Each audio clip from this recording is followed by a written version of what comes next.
guest in the building, Cartel Carri. Yo.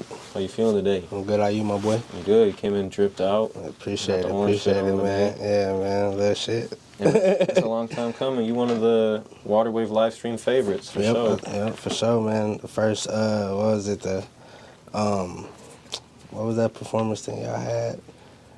The Industry Wednesday? Yeah, Industry Wednesday, one of the first one, man. I know, yeah. I gotta do a few more of those. I gotta figure out another way to, we haven't been doing the live streams a little bit recently, but we're here today to learn a little bit more about you. I've heard a lot of your music, but I don't know much about you. For sure. I've met you a couple times and whatnot, but it's mainly just been on the music, listening to music videos. For sure. Checking everything out, what you got going on. But I guess, are you born and raised in Minnesota? Yes, sir. Born and raised in Brooklyn Park. Okay. My whole life. What's it like growing up in Brooklyn Park? Shit is smooth, man. It ain't too much. Just outside kicking it, man. It ain't too much to do. Just stay out the way. Mm-hmm. It's more on the outskirts of the city, so I mean, it's cool. Yeah. What was high school like for you? That shit was smooth. I literally just did what I had to do in school. My mom, she was on my ass for school, so it was like I had to make sure I was at least passing. That's all she made sure I did was pass.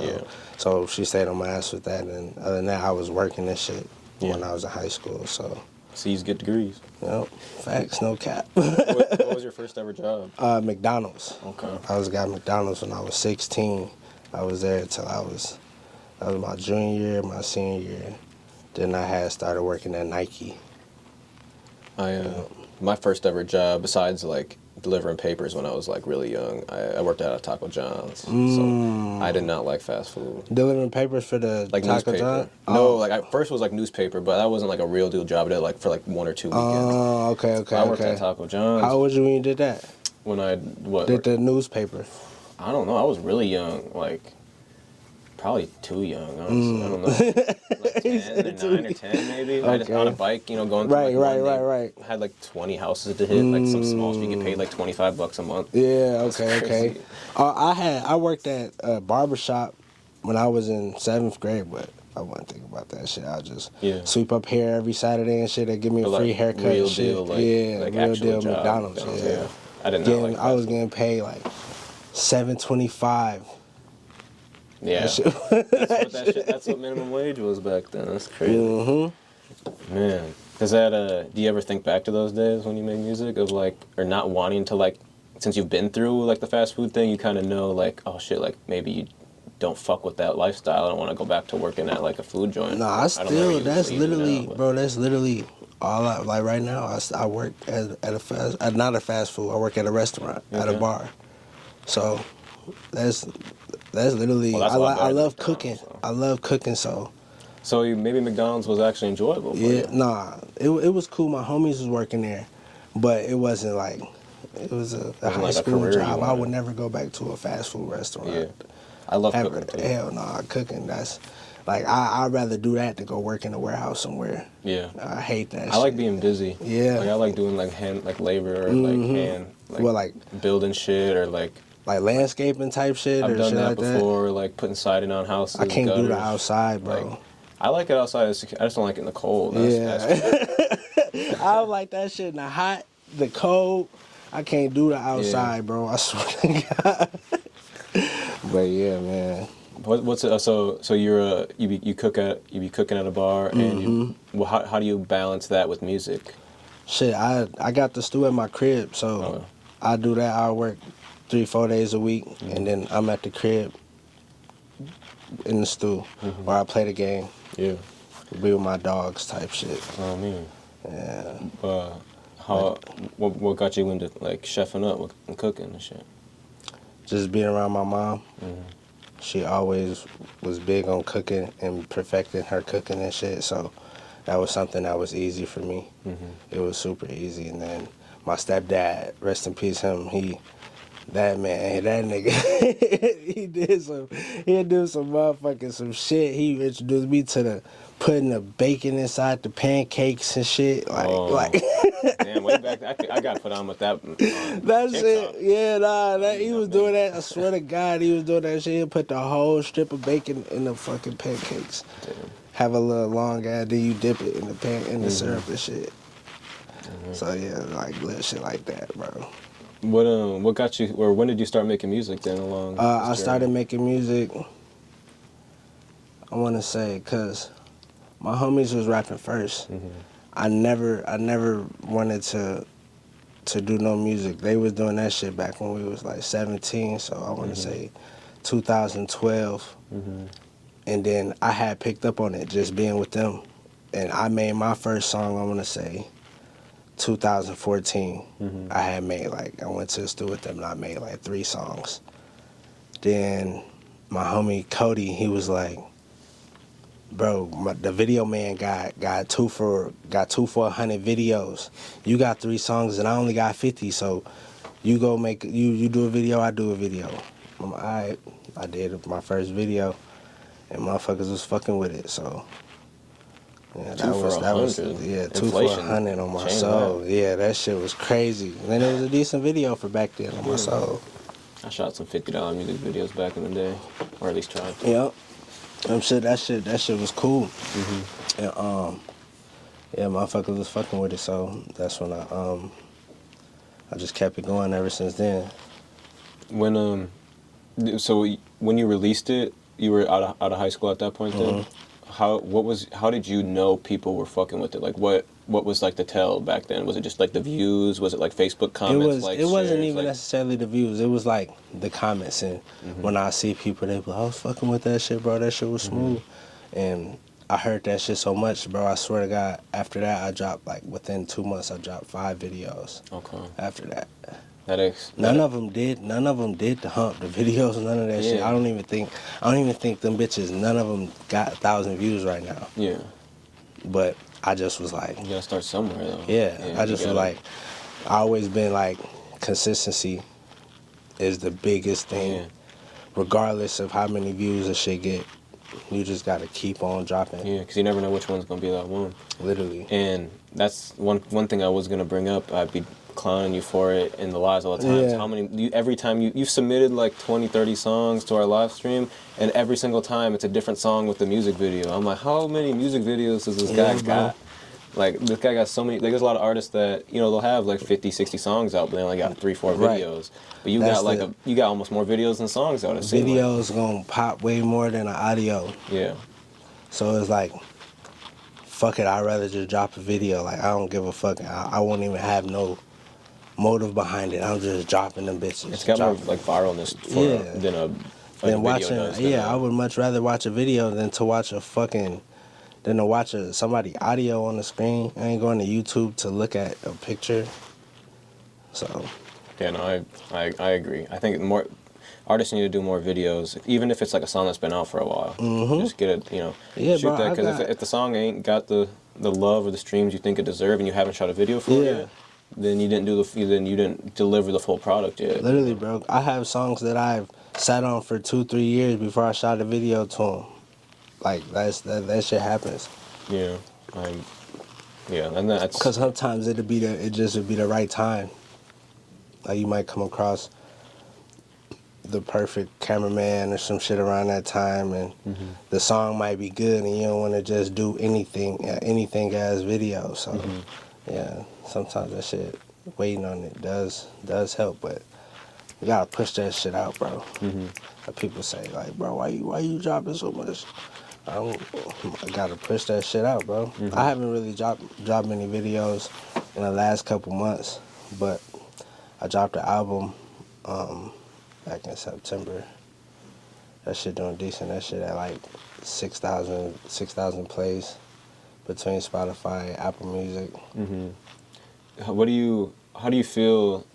Like, do you feel like we're at like a disadvantage being from Minnesota with like music, at least like rap and hip hop, stuff like that? Because I know there's a lot of artists that talent isn't the issue. You know what I mean? Like, a lot of people got talent, a lot of people got the swag, a lot of people got the look, everything, and it's like, do you think if like we were like the type of music that a lot of people make out here, if it was placed in a different city around different artists, like it might hit different? No, I don't feel like that. I feel like everybody in Minnesota try to do their own thing and don't wanna. They wanna like. Everybody, it's okay to feel like you the best. You're supposed to feel like you're the best at everything. But there's a lot of people that don't want to give other people their credit. And then it's a lot of sides and shit like that. And this shit take money. It takes money. Like that's a big thing. Like for instance, like NLU Skeeting them, the whole team. Like it's like everybody's involved type shit. It could be somebody else. They'd be raw as hell, but they homies doing their own thing, so they don't want to support their homie more than they other homie. Luckily, the people that I'm with, we like that too. We tight knit. So it's just everybody got to step out their box because we can all pop. A lot of us can pop. Yeah. People just want to stick to the money themselves. thing is a big thing too. Yeah. You just got to have a budget, and you do see like the groups that do save up some money and do real promo runs, like you said, NLU Skeet. You see them on a bunch of different platforms, and it's farther than just getting to host a club in Minneapolis. Like they're actually on all these platforms around the country, or at least in all the hot zones.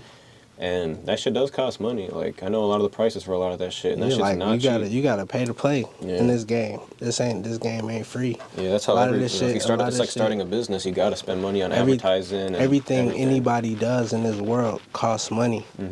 So it's not even just like all you gotta do is just put promotion behind your shit. You could pop from anywhere. There's people popping in dead ass states like fucking not in the ski. I don't know why I said that. ESTG, his ass from Kentucky somewhere. Only nigga we know from Kentucky that done popped. Like little shit like that. So like you could pop anywhere. Yeah. It's just up to you. Yeah, I agree 100%. When you started making music, you said you already had friends making music. Did you guys like form a group or anything like that? Yeah, we call ourselves we used to call it it's always been the same group. It ain't like we switched or nothing, but we used to call ourselves Flight Club a long ass time ago. But then we had changed that shit to FCMB. That mean first come my blood, first come my brothers. Is 5 of us, and we just... Who's all in that group? It's me, Rob Benz, my homie KB, my homie Tyree, and my homie Ant. Okay. So you guys...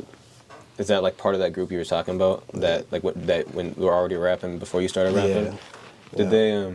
do you guys make... I guess I'm not too familiar with all their music, but do you guys make a lot of similar music like as each other, or do you guys all kind of have your own thing? Like we all collab and can make one sound, but we all specialize in like kind of different shit. Yeah. Like Rob, he's a super metaphorical rapper. He likes to fuck with your head type shit. KB, he gonna tell you about his pain type shit. Like similar to me. But like we all coming from the same point. So yeah. Is it like I guess so you guys have all been together. So were you guys friends in high school, going through high school and shit then too? So shit. Really like middle school. Okay. Yeah, so it's been a long It's kind of cool. That's like do you guys like consider yourself like a label or anything like that, or is it just strictly we just make music together and we're good friends? Kinda, sorta. Okay.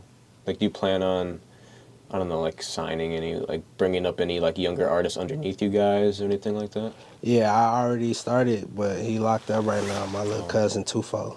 Okay. He big. You can already look him up. He got shit that got 50, 60,000 views on there and shit. It's my little cousin. But yeah, he get out next year. That's my main investment on my soul. Like, if I was to stop today when he get out, I'm giving it all to him type shit. And my little brother Matt Dino, his ass, he just started, but he coming for sure. He gonna be on my next album. Fine. So I guess Speaking of getting out of jail, I know back in 2020 when you got out of jail, I feel like it kind of sparked your music career maybe a little bit. I know like a lot of people who get out of jail, they have different mindsets and or like have new ideas. You got a lot of time to yourself to figure out what you want to do. Was that like also true for you? That was a big thing, because I felt like I had another chance, and I had other shit to talk about in my shit. It gave me more purpose, and that's when I started to realize like this shit take money, and this shit is bigger than just putting shit out for your friends. Like, if I'm gonna do this shit, I'm gonna do this shit for real, and I'm gonna put my all behind it. That was what it was when I got out. So I feel like that. Yeah. Me going through that put a lot of shit in my head that this shit bigger. I feel like, and that's kind of like leading into like 2021 until now is kind of like when I started hearing about you too. Facts. So it was like, facts. You know, like I got into the game in like 2018. So it's like you were, it took me a while, to really just kind of get a grasp of what's going on out here. But like you said, like I feel like I don't know if it's probably not the first time I seen you, but I remember like seeing you doing like like the From the Cold performance of the Minnesota Cold, or just like doing like more Instagram or like content engaging type stuff, and that's how I think I originally heard of you. Yeah. Whether someone tagged you in a post and I seen it, and that's what I seen and got my first impression off you. Yeah. So like whatever what you were doing, led a good first impression on me, and I'm sure it did for a lot of others as well.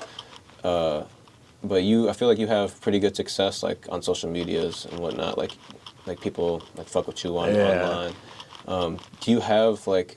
I feel like even for me, like with these interviews and stuff, like the clips will get like 10K, 15K views on Instagram, but then the full interview might only have 300-400 views on YouTube. Yeah, on YouTube, and it's like I'm trying to figure out and I get it too. Like I don't go to YouTube to watch every single thing I see, but I'll like a clip because it's like that's how much attention I got right now. Right. Have you also felt that as kind of a struggle that you get a lot of love on like social media and it's hard to translate it to actually going to stream the music, or like how do you feel about that? I feel like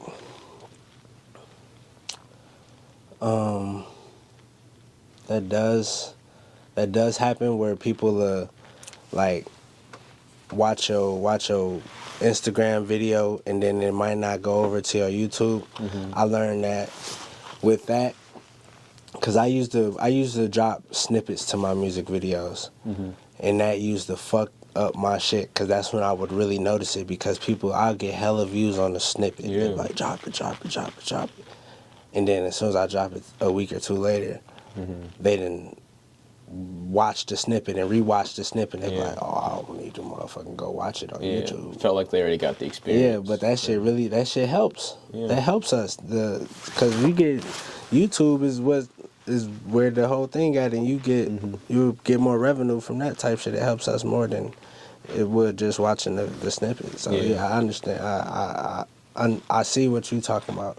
I mean, I feel what you're talking about, because I go through that too.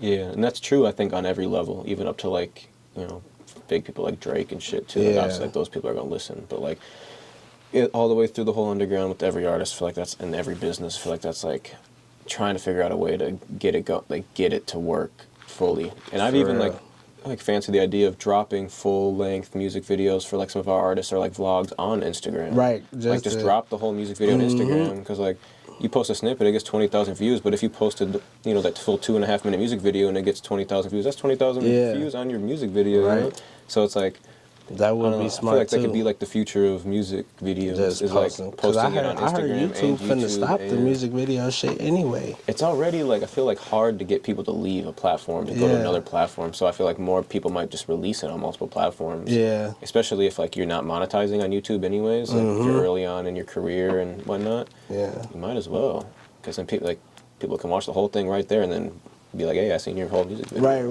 Right. Instead of having to go to a whole nother app and shit. Some people be lazy, bro. Yeah. They don't want to just, they be lazy. And the apps don't own each other, so they want to make it as hard as possible to be able to log in and it not take you to like the right spot. Like, it's annoying. That's why you just got to get a Linktree.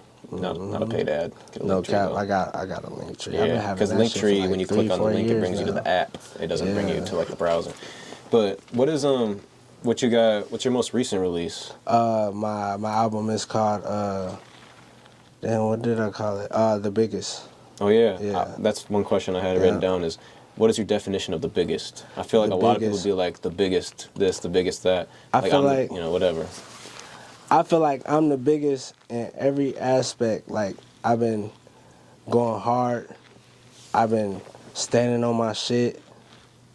Ain't no controversy behind me. Ain't no bullshit behind me. None of that. Like, I'm just in my own lane type shit. I'm the biggest at what I do. So. And that was like, I guess probably kind of the meaning behind the naming that the album as well, tape, EP, whatever you want to call it. I guess. What is you got like big plans for going into 2024? Kind of like I'm trying to structuring do more. I'm trying without to do maybe more. giving out the full on plan, but just kind of like what your focuses are for the new year. I just really I wanna get out my box a little more. I wanna throw my own show and like bringing me out type shit. And have a couple of other artists come. I want to do that shit a couple times a year. Just give people opportunity to come and showcase themselves alongside with me. Shit like that. That's really the main focus right now.